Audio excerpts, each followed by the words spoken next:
Hey everyone, just a quick message. Today I am going to extremely dangerous caving in my modded Minecraft world. You've been beaten. Someone told me about this today, and it really made me think. We're all going through this together. Now, get ready for some really scary stories from Reddit. Let's start. Our first story comes from the r/nosleep subreddit, written by user NoCardiologist1353. The story is called, "My son has been staring at something behind me since the day he was born. June 18th was both the best and worst day of my life. Because of some health problems that couldn't be avoided, my wife had to have a C-section to have our baby. When the nurses carefully put our newborn son in my arms while I sat in the recovery room, my heart felt so full of love, I couldn't even describe it. Tears came to my eyes as I looked at my sleeping baby's soft, small face. I would do anything for this child, I thought. Slowly, I looked away from him to talk to the nurse. "When can I see his mother?" I asked. Her eyes got just a little bit bigger. "They're finishing up her surgery right now. Don't worry. Someone will come get you when she's ready for visitors." After showing me how to bottle feed and explaining how the call button works, she left with a happy promise. "Don't be shy about calling any of us if you need help." And so I was alone with my son. So many thoughts rushed through my mind. How I wished I had been a better person. How much I wanted to be a better father than the one who left me when I was just 12 years old. As I looked at my son's sweet face, I felt a strong mix of worry, pride, and a powerful promise to be the best dad I could possibly be. As time went by, a growing feeling of unease started to replace my first happiness. Worry. Where was Jessica? Why was it taking so long? Was any of this even normal? Later that night, a serious-looking doctor came into the room. "You're Grant, right?" he asked. "Yes, sir, that's me. Where's my wife? What's going on?" I asked, standing up. He swallowed hard, like it was difficult, before giving me the terrible news. "I'm so sorry to tell you, Grant, but there was a bad problem, a lot of bleeding.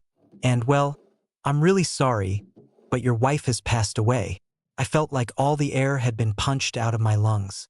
I fell back into my chair, and a choked, quiet cry finally came out of my mouth. The tears came fast, and like he could feel my deep sadness. My son started to cry too. It was a moment I will never forget. Through my own crying, I reached out to comfort my crying baby. I held him gently in my arms, whispering that everything would be okay in the end. All this time, my tears ran down my face, falling softly on his little head. Soon, his crying stopped, and as he calmed down, I held him out to look at his face. For the very first time, his tiny eyes opened, seeing the world around him. He had his mother's eyes. A small smile came to my lips as I held back more tears. "Hello, David." Jessica loved that name. It was her favorite. "I love you, son. And Mommy loves you too." I looked at my son's perfect face. In a deep way, it was like looking at his mother. For a short moment, a feeling of hope and strong determination washed over me. My Jessica had given me an amazing gift. I loved David with a strength I had never felt before. I promised right then that I would give David everything in the world. That's when I noticed something that, at the time, didn't worry me. David's beautiful little eyes weren't looking at mine. Instead, they seemed stuck on an empty space just past my left shoulder. That was 5 years ago. Living life as a single dad has not been easy at all. A few years back, I found the courage to talk to my boss about maybe doing most of my work from home. Honestly, modern accounting work mostly just needs a good laptop and steady internet. My manager, a very understanding person, kindly said yes to my request after hearing about my situation. My years of work as a company accountant have given me the money to buy a small house in the suburbs, which has enough room for the two of us. David has grown into a healthy and very happy young boy. He will turn 5 next month. His light blonde hair and deep blue eyes always remind me of his mother. His smile and happy laugh can light up any room. My whole life is so much better because of my son. But a strange pattern has started to show up lately. I guess that's why I'm writing this now. Maybe someone out there might know what's happening or give me advice on what I should do. Since his very first day alive, I've seen David staring at something behind me. When he was a baby, people told me, don't worry about it. It takes time for babies' eyes to learn to focus properly and to tell the difference between faces and random things. Soon, you'll see this behavior go away. This comfort from the doctor made me feel much better. But that's exactly not what happened. He never stopped. As a 1-year-old, he would look vaguely in my direction. But as I got closer, it became very clear that he was looking behind me, not at me. He would change when I talked to him. I'd say, "Hi, David." His eyes would move from my shoulder to meet mine. "Hi, Dada," he would say back with a smile. But the moment I looked away, his eyes would drift back behind me. He would just stare into what looked like empty space. Sometimes he would smile at nothing special, nod yes, and say something, or shake his head no and say, "No, no."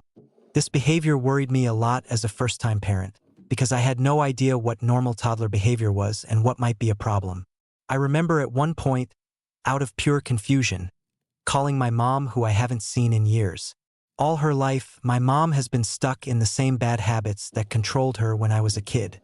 Even though she was almost 60 now, she didn't look much like the lively woman I remembered from when I was young, because alcohol and drugs had taken over her life when she was in her mid-20s. "What do you want?"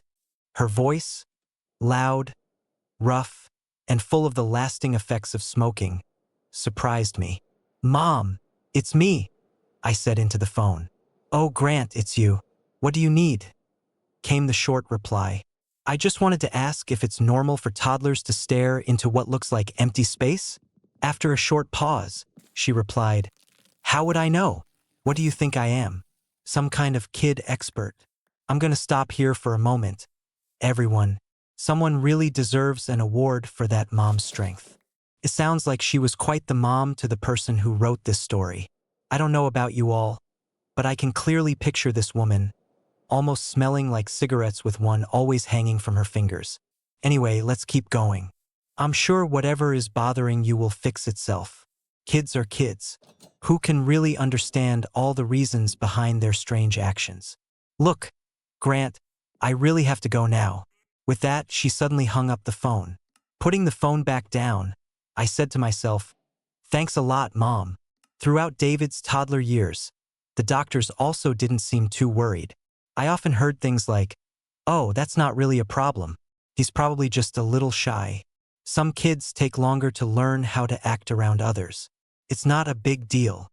Not long after David's 4th birthday, I finally managed to convince myself that it really wasn't a big problem. David was such a sweet and very caring little boy. He wasn't unfriendly, though finding friends his age was sometimes hard. For the most part, he was very smart for his age, so why was I still worried? I needed to accept him for who he was and stop trying to change him. At that point, I decided to stop thinking about it so much. The next few months were pretty calm. My work was going well. I was starting to make some new friends in the neighborhood, and David was going to start kindergarten in the fall. Life was finally starting to feel somewhat normal, that is, until last month. Suddenly, in the middle of the night, I was woken up by quiet whispering coming from David's room. Rubbing the sleep from my eyes, I carefully walked down the short hallway between my room and David's. I gently opened the door, making as little sound as possible, just in case I had only thought I heard something. I didn't want to wake him up. His room, covered in darkness, was softly lit by a small night light, making strange shadows on the walls. A slight tension went through my body as I watched David. He was sitting on the floor, his back toward me and the door, staring hard into an empty corner of the room. He wasn't looking straight into the corner, but instead, his head was tilted a little up, fixed on a spot somewhere near the ceiling. He was whispering. I clearly heard him say things like, "I'm so glad you're here. Can I join you? Do you want to play?" A shiver went down my spine. I was sure he must be sleepwalking, which, even then, is a pretty creepy thing. I quietly opened the door wider before speaking. "David, what are you doing? It's way past bedtime.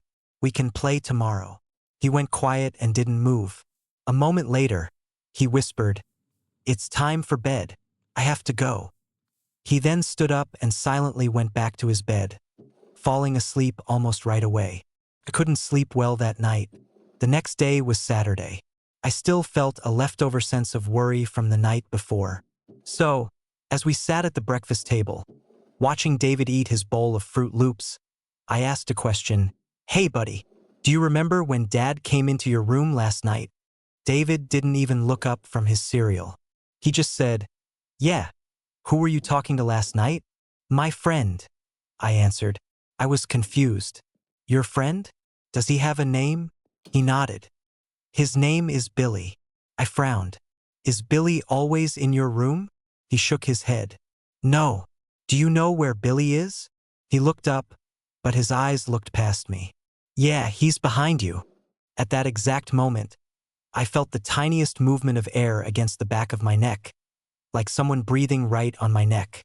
For reasons I can't explain, I felt a strong unwillingness to turn around, but I made myself turn my head and look behind me.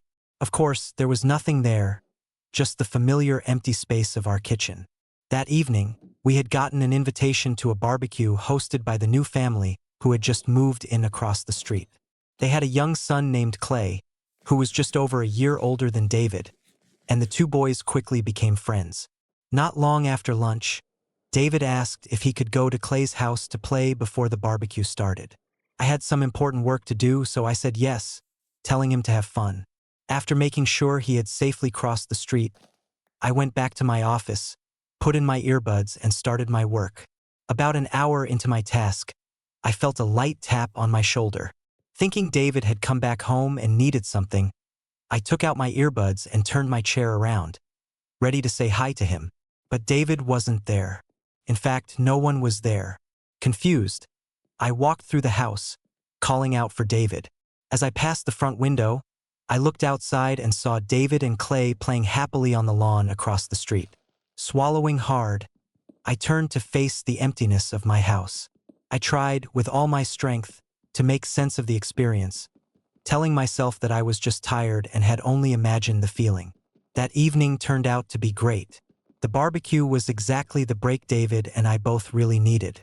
The friendly time with the other parents made me feel less alone in the special challenges of raising my son.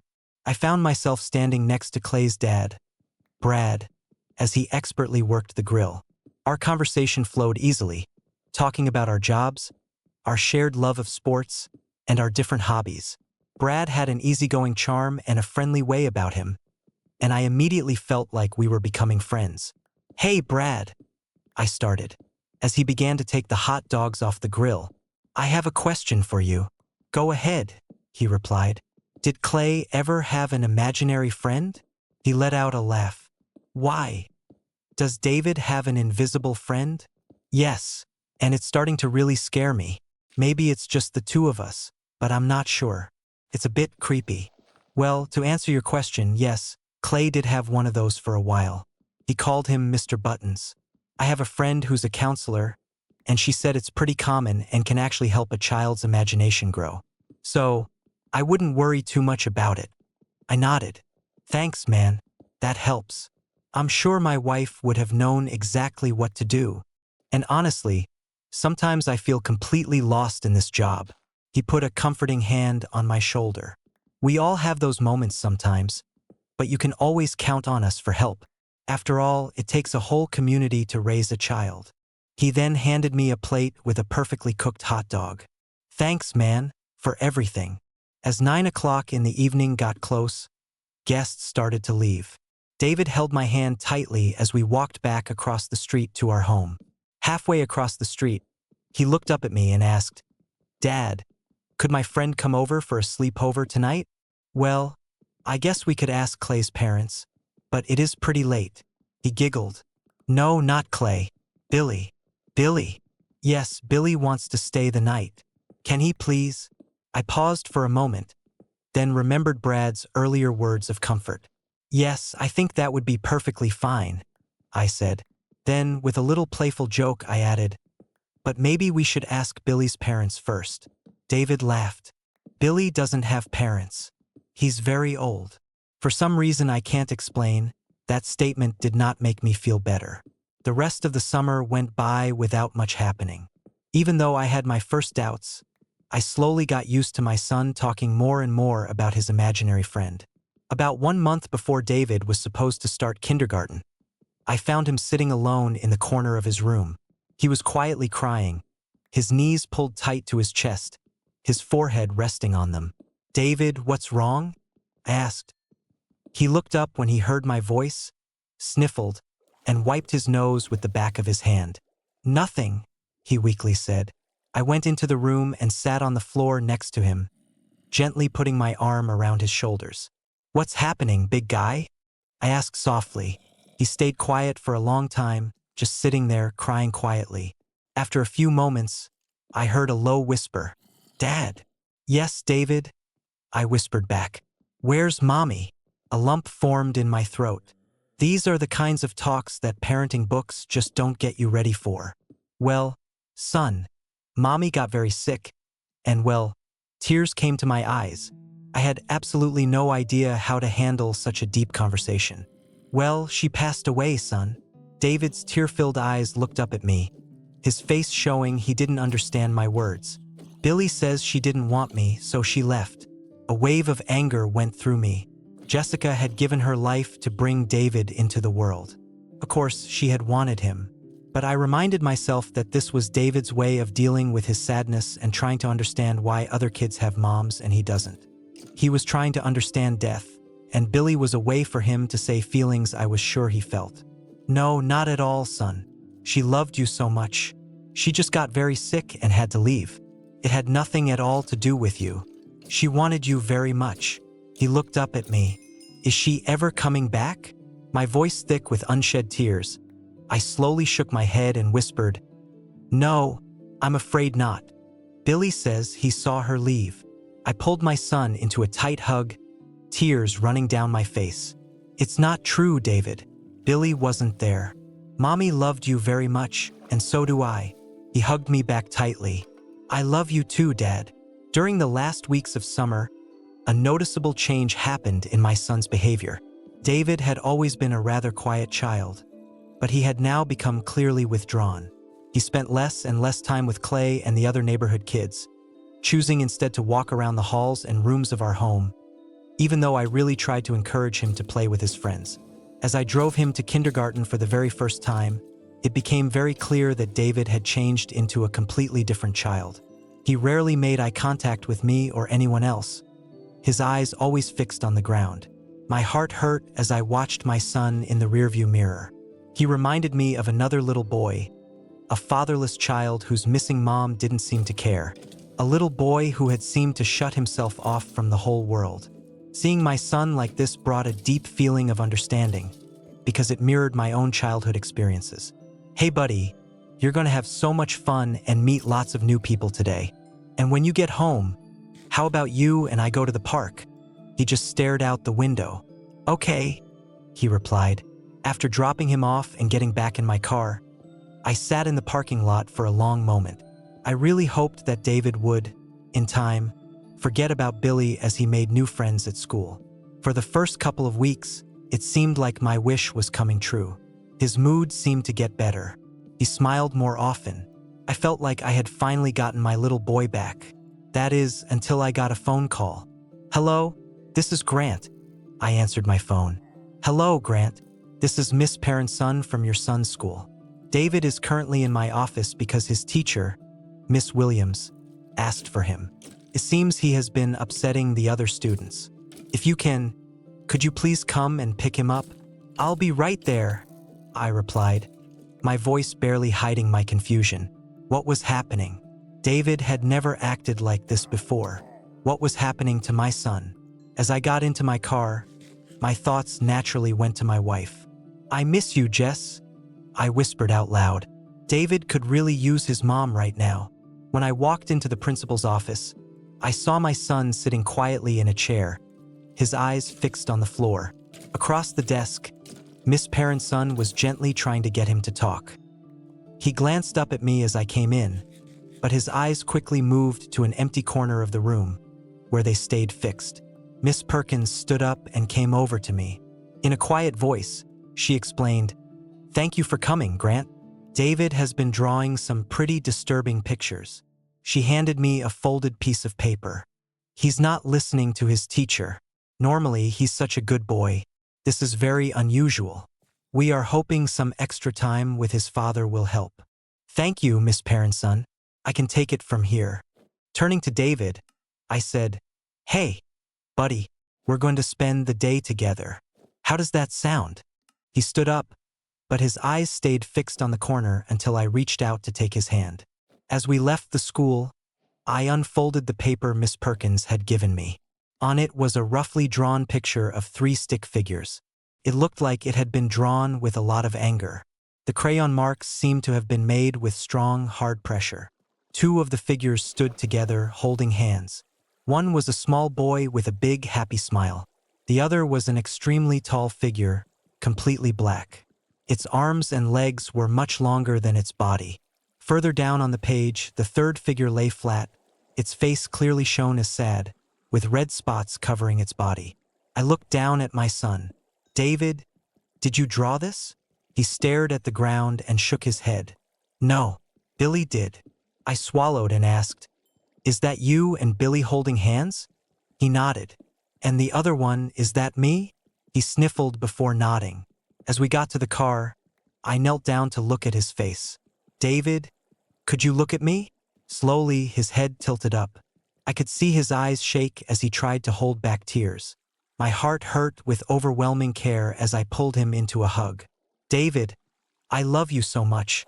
I don't tell you that often enough, and I'm so sorry. You mean the absolute world to me. I know Billy has been your friend, but right now it seems he's not being a very good friend. You should know, though, that I will always be your friend. I love you, son. He rubbed his eyes hard. I love you too, Dad. As we pulled into the driveway, I turned to David and said, How about you go change into your pajamas, and we'll watch some movies together. Later, we can get some pizza. How does that sound? At this suggestion, my son's face lit up with a smile. He said, Okay. He ran upstairs as I started looking through the TV channels for a good movie. A moment later, a loud scream broke the quiet of the house. Adrenaline rushed through my veins as I ran upstairs. Bursting through the bedroom door, I shouted, David, are you all right? I saw him lying in the corner, his body shaking with uncontrollable sobs. I rushed to his side, gently turned him over to see his face. The left side of his face was badly bruised, and a thin line of blood came from his lip. David, what happened? Through his tears, he choked out, Billy's mad. What? I exclaimed in complete disbelief. He told me he doesn't love me anymore, and now he's furious. My body shook with anger. As I jumped to my feet, I turned and screamed into the empty room. Who's there? Get the hell out of my house. Leave us alone. In my anger, I kicked the soccer ball that sat in the middle of David's floor. It flew through the air and landed inside the open closet. My angry shouting continued. Soon, my anger started to fade, and I stopped yelling to catch my breath. In the short silence that followed, I heard a clear noise. I spun around just in time to see the soccer ball I had kicked slowly rolling out of the closet. Every hair on my body stood up. Without looking away from the closet, I reached around for the baseball bat that lay under David's bed.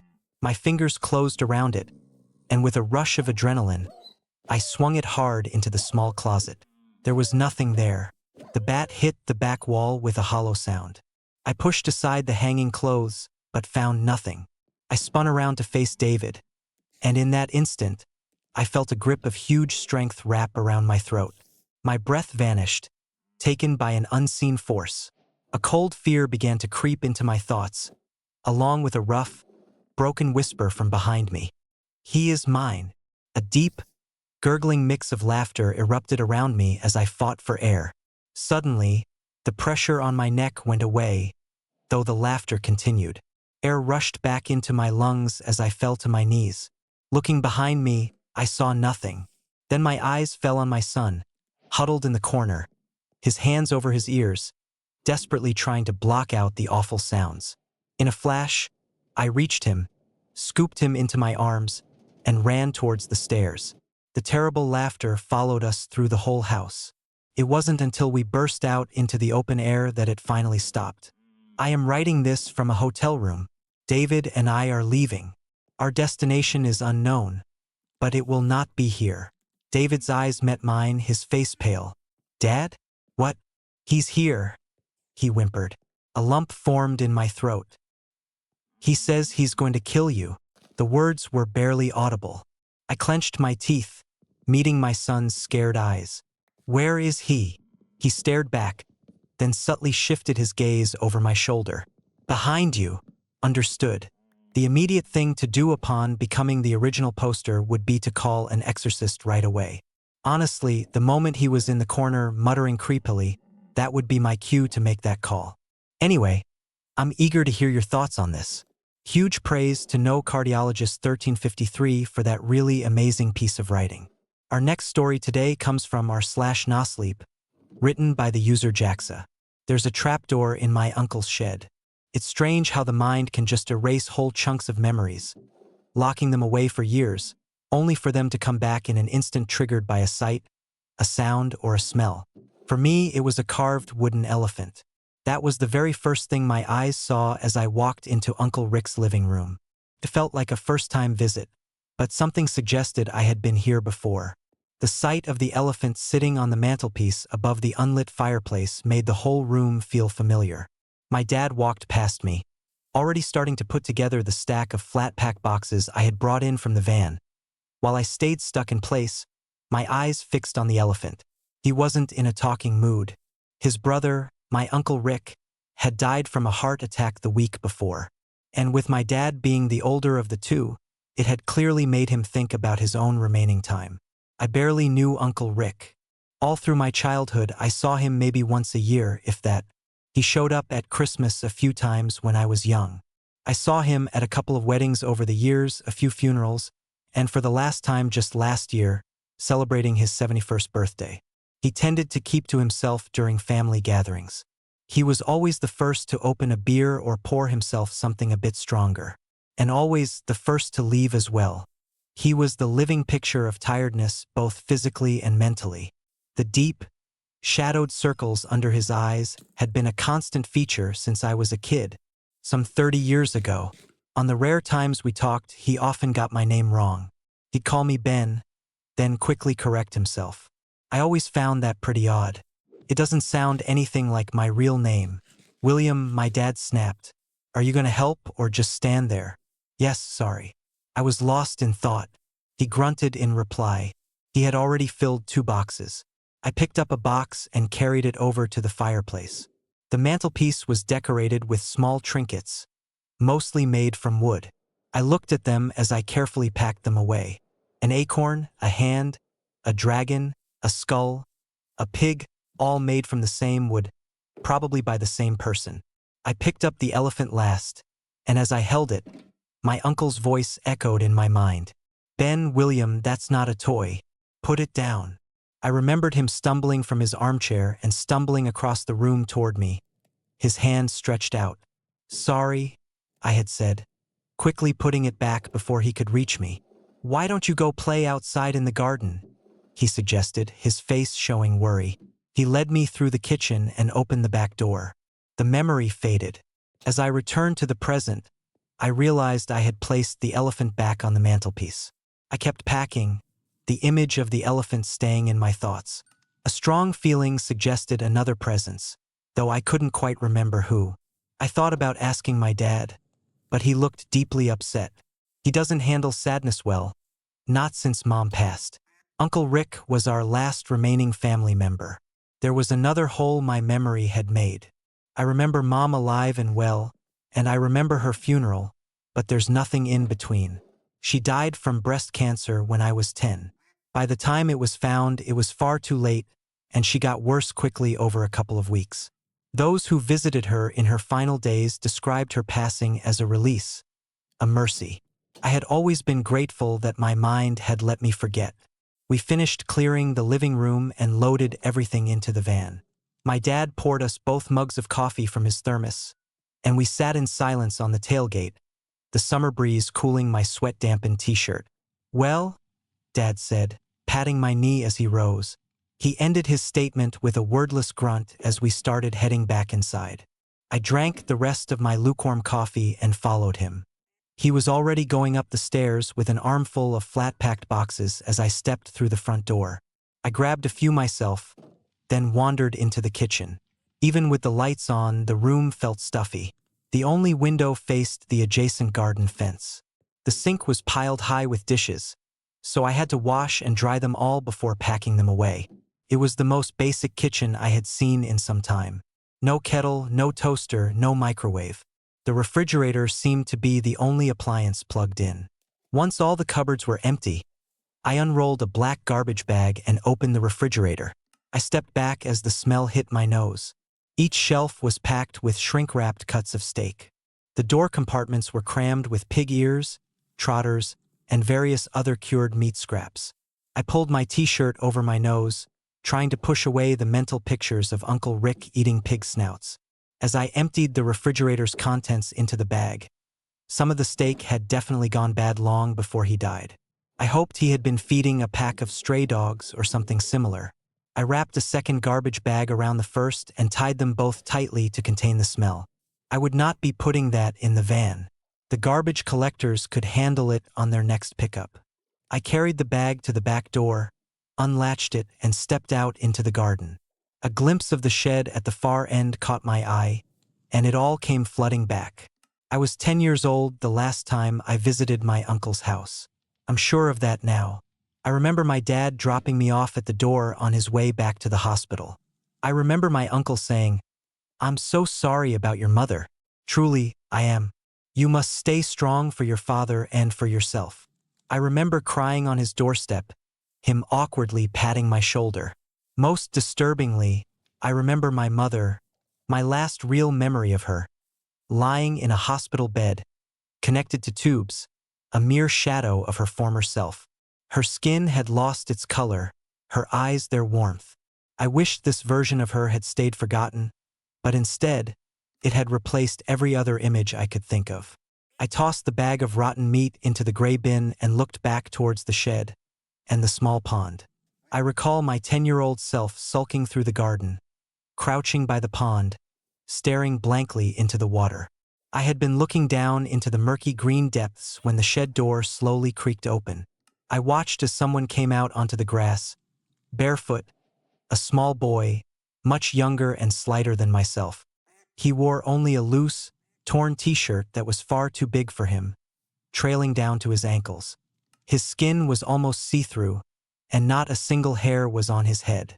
His face lit up with pure joy upon seeing me. He scampered towards me, holding a wooden airplane up, trying to copy its sound. I remember playing with him in the garden, chasing after him as he giggled to himself, running away when he tried to catch me. I'm not sure how long we played in the garden, but I recall he never said a word. He wouldn't let me touch the wooden plane either. I remember him snatching it from me as I picked it up from the grass. I remember there was something slightly strange about his hands, something odd, but I can't quite place it. After a while, he led me to the shed. He opened the door, but it was empty.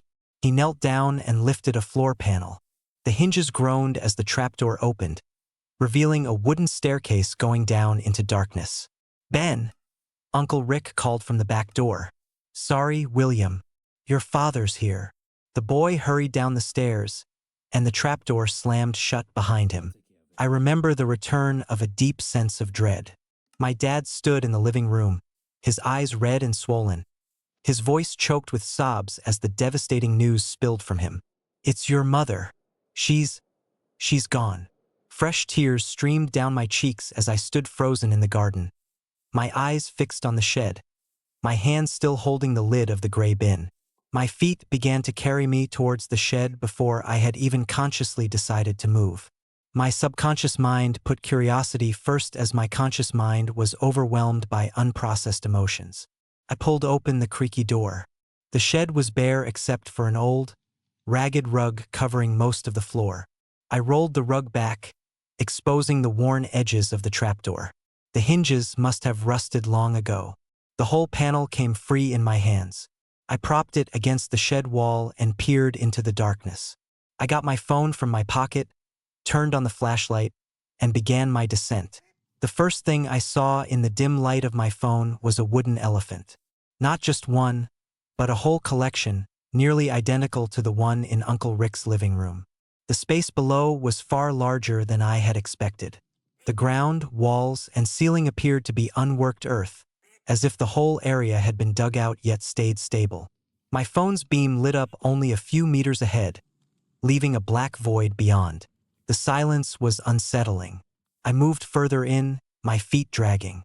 Piles upon piles of wooden carvings were scattered about, some looking like those I had packed, others unlike anything I had ever seen. I kept going.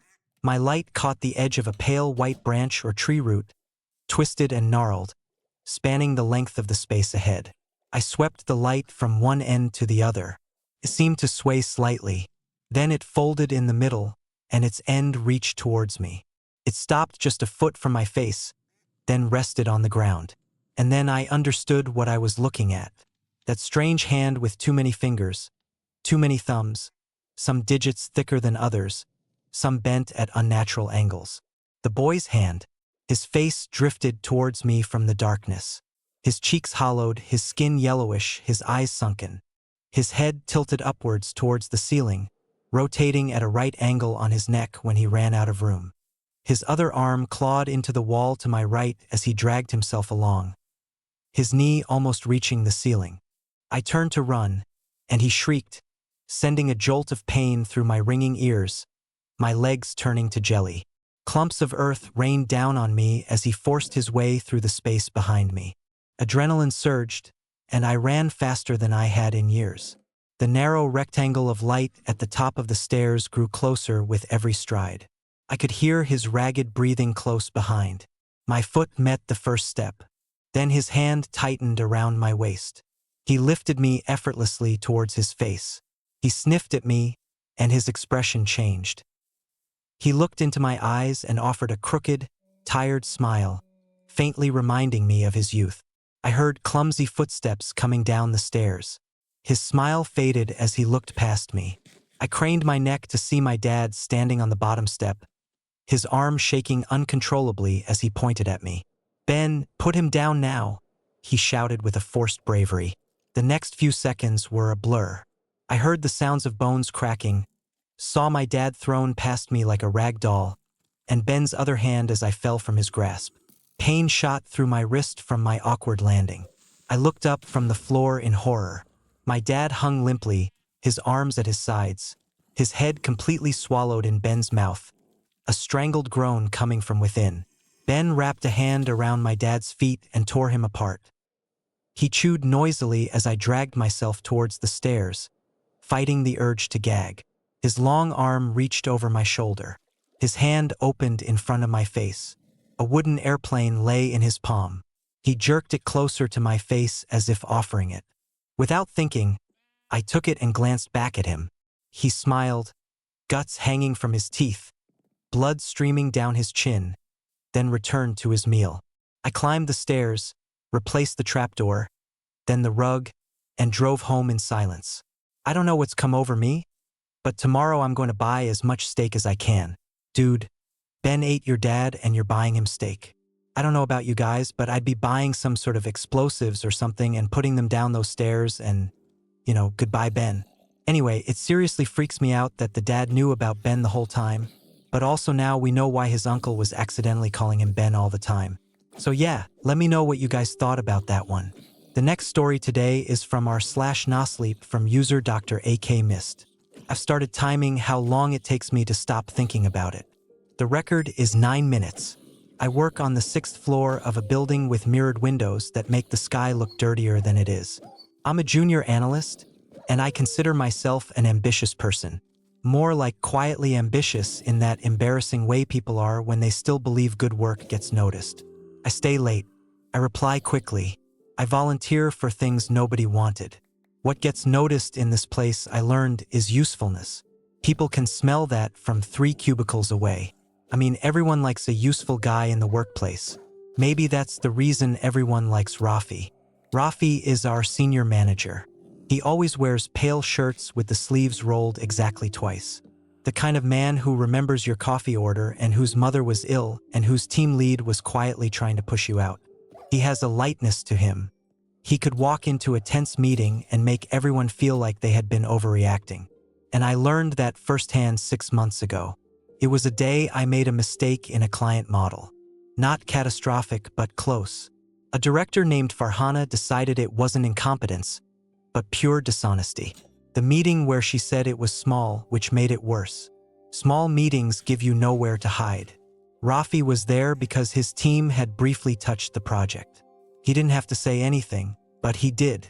He leaned back, crossed one ankle over the other, and said, "No, that's not what happened." Then he walked them through it calmly with dates and email timestamps. Just enough criticism of my carelessness to sound objective, but not enough to let anyone call me malicious.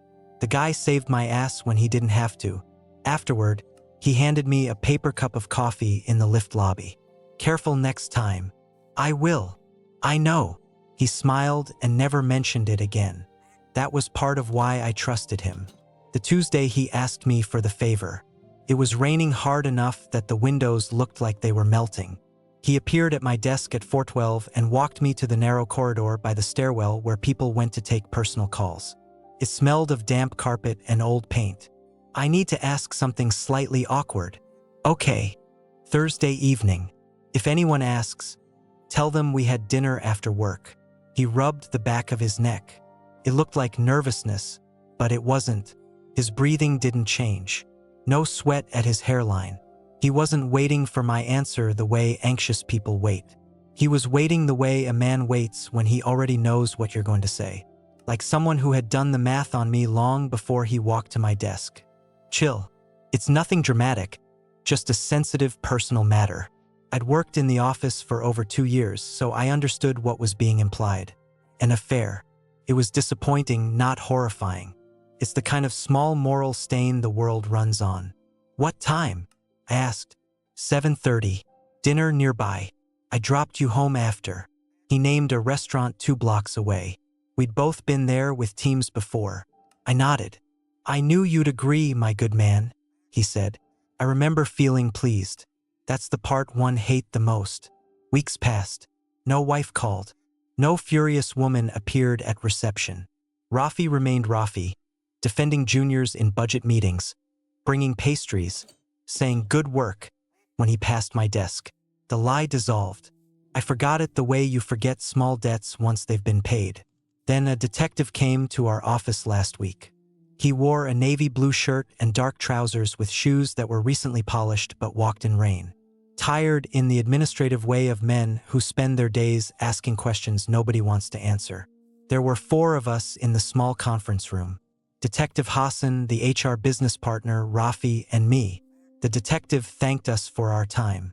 He was reconstructing the movements of a missing woman. Last seen Thursday evening near our building. He placed a printed photograph on the table. Young, dark hair, a small mole beside her left eyebrow. A smile like someone had said something just before pressing the button. All right, I'm gonna pause there for a second. Guys, what are we thinking? Is Rafi like the super nice guy, but he actually like eats people's souls or something? I don't know. I could have just said murderer. Anyway, let's continue. Did either of you see her? He asked. No, I replied, because that was the truth. Rafiq shook his head slowly. I'm sorry. I've never seen this person. That "I'm sorry" landed strangely. You don't apologize for not recognizing a stranger. Mr. Rafi, the detective checked his notes. We understand you were in the area that evening. He gave the date. The date entered the room like cold air. My body remembered before my mind did. Rafi turned slightly toward me. Not enough for the detective to notice, or maybe enough, and simply waited. Not pleading, not warning, just waiting with that same patient stillness from the stairwell. Yes, Rafi said. I had a late dinner nearby with him. The detective turned to me. This was muscle memory. The lie already had walls, a roof, furniture. All I did was step inside. Yes, I said. 7:30 at the restaurant. He dropped me home around 9. Thank you, Detective Fanton, said. That's helpful. The word has lived in me ever since. In the corridor afterward, Rafi caught my eye. He held my gaze for exactly 1 second longer than relief would require. Not threatening, not grateful, just measuring. Measuring like a man confirming that an investment had performed as expected. Then he nodded and walked away. 2 days later, a coffee appeared on my desk. Americano, no sugar, my order. There was no note. None was required, to be honest. Later that afternoon, the HR business partner sent a thread to the floor. Send only text, no instructions or comments. It was a gentle, troubled message expressing deep concern about the dire circumstances, a fervent wish for a swift resolution, and a hope that everyone was safe. It was the sort of official correspondence one tends to scan superficially, paying just enough heed to catch any crucial information. One particular sentence in the email prompted a smile. Let us all offer prayers and hope that the investigator does not return to our premises again. This was an unusually precise request for a human resources communication. Clearly, the detective had genuinely unnerved her. I found the specificity rather amusing. 12 individuals responded with varying expressions of corporate solidarity. That was quite enough sycophancy for one day, so I saw no need to add my own reply. Rafi, however, did respond at 4:12 p.m. with a mere 2 words. He will. No one inquired about his meaning. I suspect no one wanted to. This brings me to an incident that occurred 2 days prior, when I needed to access the shared drive before a client meeting. I had a valid justification for needing to review his files. He had sent me a link to a folder just before the meeting stating, "Retrieve the Q3 presentation. I'll be 5 minutes late." The folder opened, and I began searching for the presentation he'd requested. Lacking precise knowledge of its location, I commenced browsing the entire directory. Tucked away between 2 project folders, I discovered a third. It bore no label, only a date range. I should have simply closed it, but I didn't. The folder contained photographs, dozens of them, depicting women with diverse appearances in various settings. A street corner, a restaurant window, a twilight parking lot. None were looking at the camera. All appeared unaware. The camera angles were too low, too patient, too deliberate to be coincidental. These were the sort of images that suggested they were captured without the subject's knowledge or consent. I didn't recognize any of these women until I saw one. A round face, clear skin, a small mole to the left of her eyebrow. I closed the folder. I shut the laptop.